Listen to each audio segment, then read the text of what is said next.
Hello and welcome to episode number 4 of the Huron Chamber Connect podcast. My name is Colin Carmichael. I'm the executive director of the Huron Chamber of Commerce and the host of our new podcast. And this podcast is intended to provide another opportunity for the Chamber to highlight our members, to bring information and resources and from our members and stakeholders in a new format. And so this podcast is available in video format, audio format through all of the main podcasting platforms. And so we hope that this is a useful way for not only for our members to share a little bit about themselves, but also for the broader community to learn about our members and the business community in Huron County. My guest today is Paul McInnis, who is the president of Jokey North America. And their plant is located just south of Goderich on Highway 21 towards Bayfield. And so without further ado, I'll turn things over to Paul. And Paul, welcome to the podcast, first of all. Hey, Colin, thank you for having me. This is an honor. Thank you.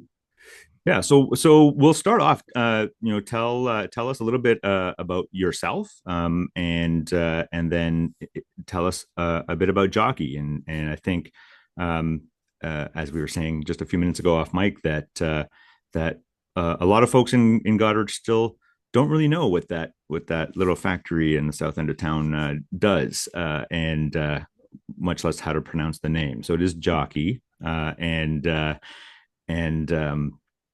So Paul, tell us about yourself and Jokey and what you folks are up to. Sure. I am not a Goderich native. My family and I, my wife and my 2 children, we moved here in August of 2014. So we're in year 11 now. Well, into year 12, I guess. My wife is a nurse practitioner in town. I have this job. I'm also a songwriter and musician. You might see me playing around Ontario, but certainly a lot in this area in Huron County and Goderich specifically. And as you said, I'm the president of Jokey North America. So we are an injection molding company. We make rigid plastic packaging, so buckets and lids, everything from ice cream containers to dishwasher pod containers, to anything you want to put in there. A lot of gelato, a lot of pickles, strangely. We have a client base all over North America, as the name implies. So about 50% of our business is actually into the US. We are part of the Jokey Group, which is a German family-owned business. We have plants globally in 11 countries. So we are everywhere, but we are the only North American entity here in Goderich. We employ about 125 people. We run 24 hours a day, 7 days a week.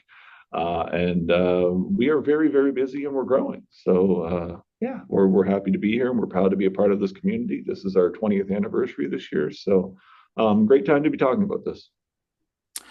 That's fantastic. So I think and most of our viewers may remember that I at one time owned and operated a ice cream shop, and so the ice cream buckets are kind of I'm all too familiar with ice cream buckets and the specifications that go into those so that they don't shatter when you inevitably drop them on the floor, which of course never happened in our shop, but Never once. But I don't know, maybe tell us a little bit more about that business and why Goderich, maybe, and how this little plant in Goderich contributes to the North American economy and your place in it. Absolutely. So I'll start with why in Goderich, because it is an interesting story. So the Kemmerlich family out of Wipperfürth, Germany, they started in a barn in the 1950s. So it has a history of being in rural communities, smaller towns. That is not specifically why Goderich was chosen. They wanted to expand into the North American market, and there was a plastics company here. This building was built by the Goderich Plastic Company, and they were attempting to do various things out of this facility, and it got to the Kemmerlich family, and they came and they looked at the facility and decided to invest in the community. It started small. It started with one contract and a couple machines in the building and a few employees, and some of those employees are still here. And we've grown it since then. So it has grown year over year over year. And during the COVID years, it grew exponentially. But we have been 24 hours a day for the last, I think, 10 years. So we put as much product out of here as we can. Like I said, we are 50% of our sales are going to the US, or we've got a good sized presence in the GTA as well. But you know, we employ people, we bring people in, we train people. It's been an interesting endeavor because it is a fairly technical field. So to develop the skills and the talent and the labor force that we require, we've taken a different strategy this last couple of years, and it's starting to pay dividends. But it's been an interesting journey. So. Well, maybe I could ask you to expand on that a little bit. And at the chamber, we hear a lot about the local labor market and the unique challenges that we have here in Huron County and in the Stratford Bruce Peninsula economic region with our historically low unemployment that changes things, and you know, compared to the rest of the province, and it's much harder to find and fill spaces here than elsewhere, in, you know, particularly in our urban neighbors, where the unemployment rate is much higher. So there's a much more accessible labor pool, Right. And so that's a kind of an underlying issue across the local economy here. So, but you talked about changes you've made or you mentioned changes you've made in the last couple of years, and to address some of those labor issues, so maybe just expand on that a little bit, and the local labor market issues and how you're coping. Sure. I believe we've taken a novel approach to this. We wanted a long-term sustainable solution, especially during COVID and just after COVID, and still to a large part this day. There's a housing issue. We understand that. I know that that's being worked on, but so the typical approach is you bring people in from outside who possess the skill sets. You'll do that through recruiting in urban centers or through LMIA, labor market impact assessments, where you can hire internationally. We are still doing some of that, but getting people to relocate here and understand the lifestyle and understand the community is a double-edged sword. You know, you might be able to attract them, but keeping them is difficult, and there's a large expense to that. And I need business continuity, I need sustainability. We need to be able to plan for growth. And we're also heavily invested in this community. We are here, we're not going anywhere. And we want the people that work here to, for the large part, be from this area and want to stay here. So we have gone into the schools in a reasonable circumference of the area. We've started bringing in co-op students. We've started doing school day tours. We've started just presenting in high schools to see who wants to live here, who wants a trade that will pay a decent amount of money, where you afford to have a family and feed them. And we will educate you. We will train you. We will pay for your schooling.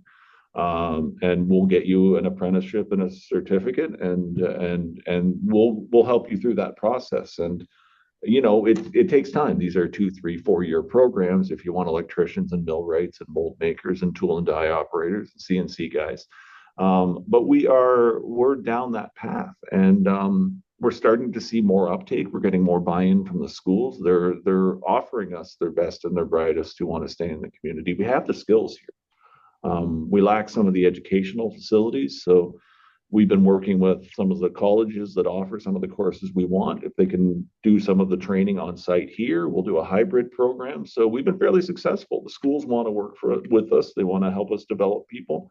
They want that on their resume, and we want that to be part of what we offer. So we're trying a multi-pronged approach, and I have to say it's been amazing just to see the buy-in and to see the young faces here, fresh out of high school, or in some cases still in high school, really getting it and getting involved and becoming part of the team and learning the skills. It's an incredible experience.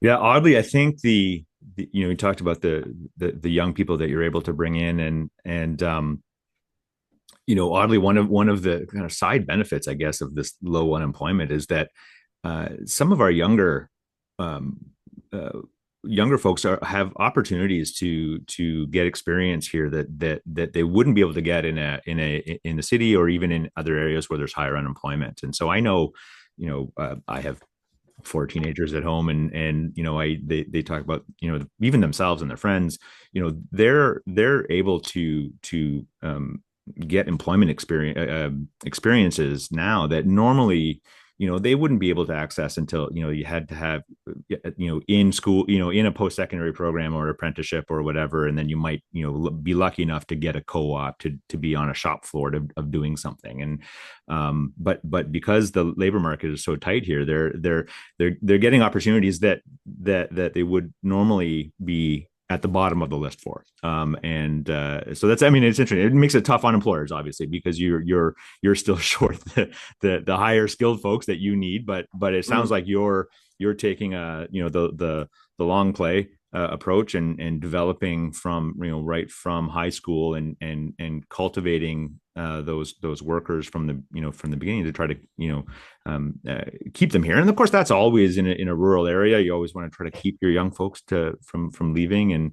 And I think that there are there's misconceptions around the county, that there aren't those opportunities here, that you have to leave the county to get a good job.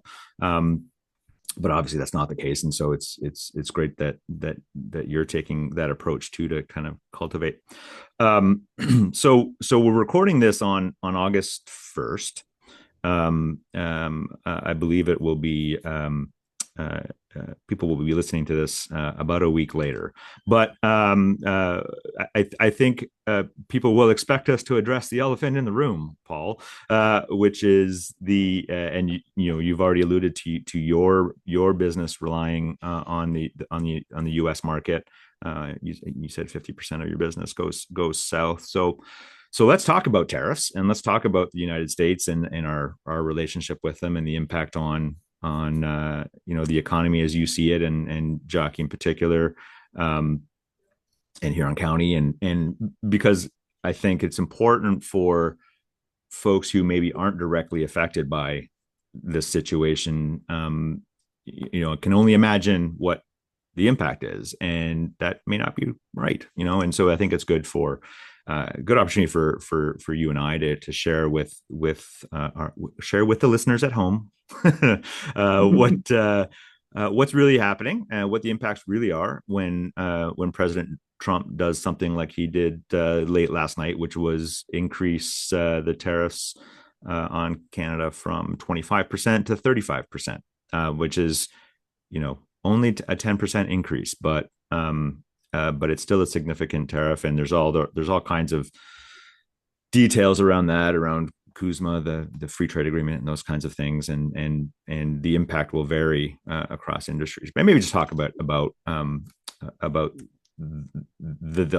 whole situation in the last maybe 6 months or so, right? And how you see that from an industry perspective, from the local economy, and whatever you can share from Jokey's own experiences as well. Sure. I mean, we are a manufacturing facility. We are an input into someone else's supply chain. We make, as I said, rigid plastic packaging. It's buckets and lids. We sell them to people who make the products that they make. We are a paper bag, or we are a cardboard box to them. It is just part of their bill of materials that they need to make their product. If you make ice cream, you make ice cream. You just need something to put it in to get it to the customer. And that is that whatever that input is, it needs to be reliable, it needs to be predictable. And it's this unpredictability that is the true damage. The cost, the customer bears the cost. You and I, as consumers, we will bear the cost of all of this. And that's the unfortunate reality of it. If we continue down this path, everything gets more expensive. And that is unfortunate, because we see it everywhere. People are already struggling. So this isn't helping the situation. In the business sector, that uncertainty means people are looking for options that are more certain, that are more reliable, and that are more predictable. We We sell into the US. As I said, 50% of our business is going there. We are currently, as of recording this, exempt from any tariffs. We are compliant with the existing agreement, which means that our customers aren't paying an additional fee on top of the cost of our product. But it's in the back of their mind. We are a commodity item. So if someone else wants to shop for their buckets and lids somewhere else in the US, they can. There's comparable products. They're going to be a little different and they're not going to be as good, but they can shop around. That's an option. So a heavy tariff, a 25% tariff, or a low margin item, it just prices us out of the market. So it's problematic, and it's but it's the uncertainty. If the tariffs were to come into place and stay into place, and that's the way we do business going forward, all of us can make plans, all of us can adjust. We would focus more of our sales attentions on the Canadian market, and the US plants would focus more of their attention on the US markets, and it would all kind of settle out. But it's the uncertainty. People like people they know, they like suppliers they know. So it's easier to stay with us, but I am certain everyone is shopping around, and I don't blame them. You have to protect your own business. So we just need predictability. We need stability, and that's the real issue. But as of now, we're still growing. We're still growing in the US. We're still growing in Canada. So the demand is still there, but we always need a plan B and a plan C, and we don't know what tomorrow is going to bring. So it's challenging and interesting times, but if you enjoy business and you enjoy strategy, it's a good time to be alive. But if you like paying more for things, also a great time to be alive. Well, I'm glad you can smile your way through this, Paul, because not laughing, you're crying, Colin. Right. But there are silver linings to this, and it's I think important to not get too caught up in kind of dire thinking, and like you said, it's laughing or crying, right? But it impacts, like you said, it's that uncertainty is the real, the numbers, whether it's 25 or 35%. If, like you said, if we know that's what it's going to be, the market will correct for that, and there'll be impacts, but you can plan for that. Right. The challenge is that we can't, because it was 25% yesterday, it's 35% today. We don't know what it's going to be on Monday, right? Because this president is unpredictable and doesn't even respect his own deals. And so sure, we could get a deal done, but you still can't plan.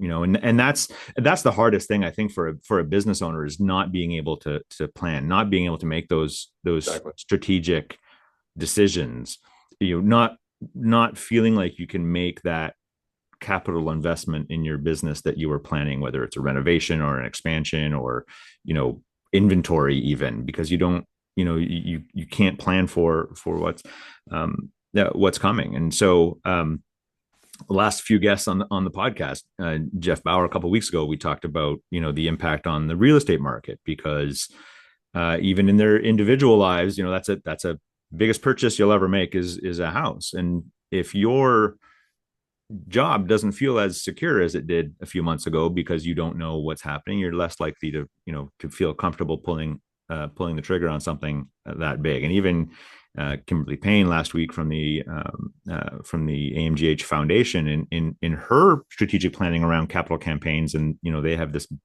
big campaign coming up for an MRI machine in the hospital in Goderich. They're impacted, as a hospital foundation by these things, the uncertainty, because their donors are uncertain, and if their donors are uncertain, then it trickles down from there. So it's like, if you were buying a car, and the fuel economy, it's going to be 30 miles per gallon this month, but next month it might be 10. And Right. the next month it might be 45. We don't really know what your fuel economy. Exactly. You can't make Exactly. that decision. Right? No. It's like, how do you know how much it's going to cost? Or if anyway. But your point about the uncertainty is really good, because that's what I keep hearing from our Yeah. members, is that It is the hardest tariffs. thing. If we can't plan, if we can't strategize, and if we can't invest to the best of our knowledge, nothing is certain. But if we can't even use history as a predictor. I've always said throughout my entire career, the past is the best predictor of the future. And I suppose now we are getting enough past, even since January to now, that we understand. I was at a large U.S. Customer last week, 2 weeks ago, and their approach now is business as usual, because everything else is noise, because we don't know. And so far, it has been business as usual for the most Yeah. part. For certain sectors, automotive has been hit hard, steel, aluminum, softwood, all of that has been hit hard. And I feel for those people. But for the people that I'm dealing with, it has been business as usual. It's food. They've kind of left it alone in a lot of ways. So Yeah. just the strategy is do what we've always done, but the past doesn't predict the future like it used to. So Yeah, and you can't really adapt, when you don't know what you're dealing with. And so you just kind of have to do what, the tariff number is going to be what it is. right. And at the end of the day, your business decisions on any given day are that process is going to be the same. The inputs are the same. But you're just dealing with much shorter timelines, right? When Right. you're only looking out a few, a fraction of where you would normally be forecasting out, because like a 12-month forecast at this point, like what does that even mean? So Yeah, yeah. exactly. Yeah. So I don't know if if like the management consulting industry is being I don't know if they're doing really well in all of this, or not doing well, because they can't do their business forecasting stuff that they've built careers around, because there's nothing to forecast against. It's true. Although I suspect there's lots of people paying consultants lots of money to tell them something, anything. Just Pat them on the back and tell tell me them what's it's going going to to be happen. okay. Yeah, yeah. But anywho, so we're coming up on time here. I did want to take a few minutes just to talk about the chamber a little bit, because that's what I do.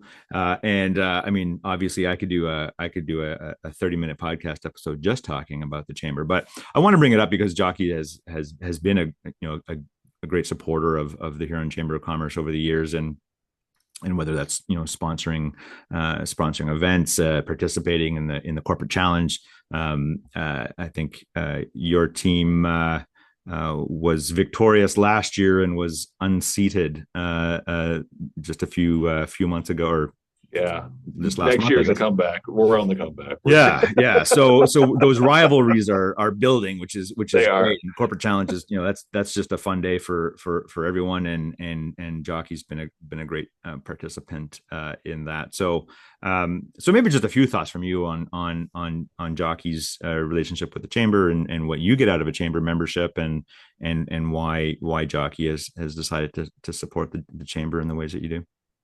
Of course. I mean, we are a small community. Huron County is a small community. We are stronger together than we are separate, and we need each other. We need each other's expertise. We need each other's guidance. We need each other to bounce ideas off. Any idea isn't strong until it's been challenged and torn apart and rebuilt. And we need these networks and these groups. And you and the chamber have done a very good job linking us and connecting us and bringing us together.